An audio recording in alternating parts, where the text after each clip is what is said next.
اخه دوره خلق سوکه چشه خوالا پریگایدنی ما از افریقا را غلیده. اوه پریگایدنی ما بله بسیار رایت آمدی، بسیار خوش آمدی. ما از طرف خودم از طرف تمام پشتون برید خوش آمد درز میکنم. Very welcome. شما مهربان هستید افغان سولدر. نه خواهش میکنم صاحب، شما سر ما حق دارین، هر وقتی که خواستین ما به اختیار شماست. چشه حق داره من جواب ضرار چی بیتون تو چوب فاشه رامزاده. خود راست میگم من تو چی کنم بگو. او صاحب بیا مکن میتومیدی خوره که کمک اصابش خراب است، تو دیق نباش. اولا خیر است، تو چور تو فکر نکو، پسان آرام میشه خودش خو میکنه. افغان سولدر شما ایره میفهمیدین که از قوم یهود هستین او کستیزن او مردگو ترین او بیخاصیت ترین مردم در روی دنیا شما هستین. از شما کستیزن دیگه ایش پیدا نمیشه، زنکی تا نگاهیم. حال برو تمام قوم پشتون اینجا بیار سر لین استاد کو که ما خایای خود قلمبه ده کنی تان درو کنم ده کست تان درو کنم. اوی بچه کنی رم گرفته بیار اینجا که ما شخ بگایم. خوب فکر تا بکو، باز نگی که تو شد بود. دقیقی ما جواب ضرور چی بیتون.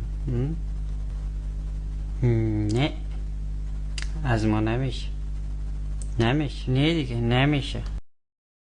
همین که گفتم از ما نمیشه، ما برا زرا میتیم فهمیدی. بیا او بچه تو بیتی امیر کن بیتی فهمیدی. امیر خوب شخ کن بیتی. اون ورور جان از ما کن پاره کولای ده گو میخوری تی پدر نالت. برو کن بیتی آدم واری که گفتم کن بیتی این سیاه سختره. وی بیا او بچه که باز ما برد قول میتون بعد از گایدن ترکت خودم گرفته با افریقا و برو ما. دقیقی حالا هیچ کس راضی نمیشه برازی کن بیته. خواره که ما جواب داد، بیادره که ما جواب داد. خیمه چی کنم؟ خیب یک ما هم نمیتون دیگه. یک برا زارومیتون خوب بس است دیگه. اون از زاروم زیر درخت های استاده سال اونو میای بری گایدنی ما این اشتکا و زن و مرد خود اینجا قطار کردیم سر لین بیای شخ بگایا. خوی میده بشار بری ازبکا مندیب کنها بگایا. اوی طرف خوارک مزدست که رزارال نداره چه اجد که به افریقایی بیته. ولی خیلی تو نمیشه یک کار خو بیا بکو. بیا همی افریقایی رو تیر بیر. سیاپتخ از مو تو نشد. نزنی مرا. دلم از بکشمید فهمیدی دیگه نبیا اینجا. مرا که رزارا بحث هست. او کستیزن آرامی بیشی قرال مر مندازی پایین. اولا چوب سیاپتخ سیاسختی افریقایی مگه شوارای مرا دور دیده که تو بری گایدنی ما آمده.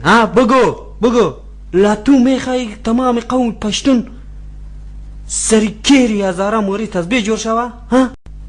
زود جواب مرا بیتی. بکشی نکشی ما گایدن خود میکنیم، یا مرگ یا پیروزی. این مردم از جان خود بخی تیر هستن. این چی رکم مردم است؟ دقیقی حالا گیر نکشیم چی خواهد شوه بگویه. چطور است و دختر؟ بکشیمش؟ برو خیسایی برو سایی. ما پشتون برای شما نمیدیم مفهمی.